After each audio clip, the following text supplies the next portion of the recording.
transgender, I'm queer, I'm vegan, and I'm probably really, really far on the end of the woo-woo, new age, crunchy spectrum. But I wasn't always this way. I used to go to Episcopal church. I used to be an acolyte, and I used to sing in the choir. I had the robes. I would sit there, and I'd carry the plates. And I would count the nails in the wall over and over and over, not listening to the sermon. And my sister also sang in the choir. And that was my favorite part about church, was getting to sing. And I stayed there extra, extra long just to get to sing. But she didn't remain that way either. Now she goes to fashion school in London, and she has crazy pink hair, except when it's black and white striped like a skunk, or maybe purple, or she loves to dye it white. And she wears mini skirts that are so short, and she gets arrested in airports for her outfits. So that's me and my sister. And in high school, she started suffering from an eating disorder, and she would not eat for 5 days in a row, and then she would eat for 2. And none of us knew about this, none of my family.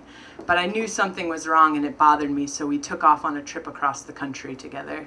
And the whole time she was doing this, and I didn't know. And when I later found out, it filled me with such guilt that I wasn't able to pick up on something, that I was so close with my sister, and I couldn't even tell when she was eating and when she wasn't, that stone has sat with me.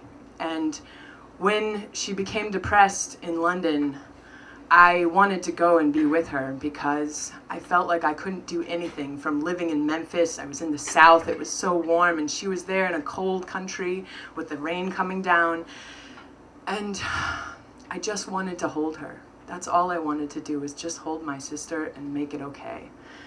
So I went to London. I flew to London. I don't even like London. In fact, I hate London. I've been there once before, and I had to stay up all night because we didn't want to pay for a hotel. And I watched a drunken duck dive crashing into Trafalgar Square and stumble around like a drunken person, but it was a duck, and it was the strangest thing I've ever seen.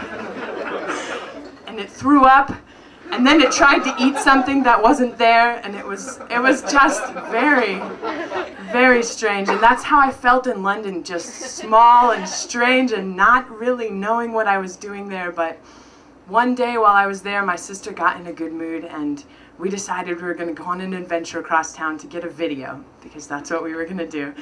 And we went to get this video, and she was in such a good mood, and I was in such a good mood, and I was so happy to see her happy, and I was so happy that I was making some effect on her. And so we went walking down the streets of London, and we started to sing. And I said, hey, do you remember that old choir song that we really liked? And we started to sing, and we sang this old psalm that we really liked. And you know, we're punky, and we're looking crazy, but we're singing this really old Episcopal, sort of slow church song together. And we're in our own world. It's just me and her, and we're there together. And I don't even notice these 14-year-old boys come up to us until one of them grabs her right in the crotch.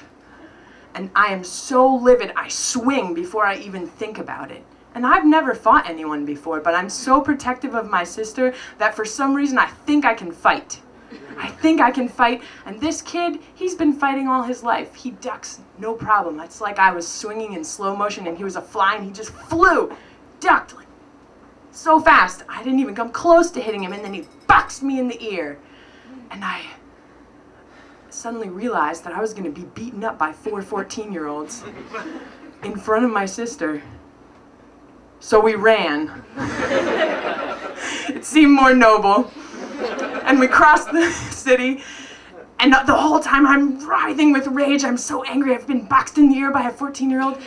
And then I realized it doesn't matter, because I was there with her, and we had this experience together. And so instead of spending all that energy being mad, she held my hand and she told me, I felt really protected by you. Thank you.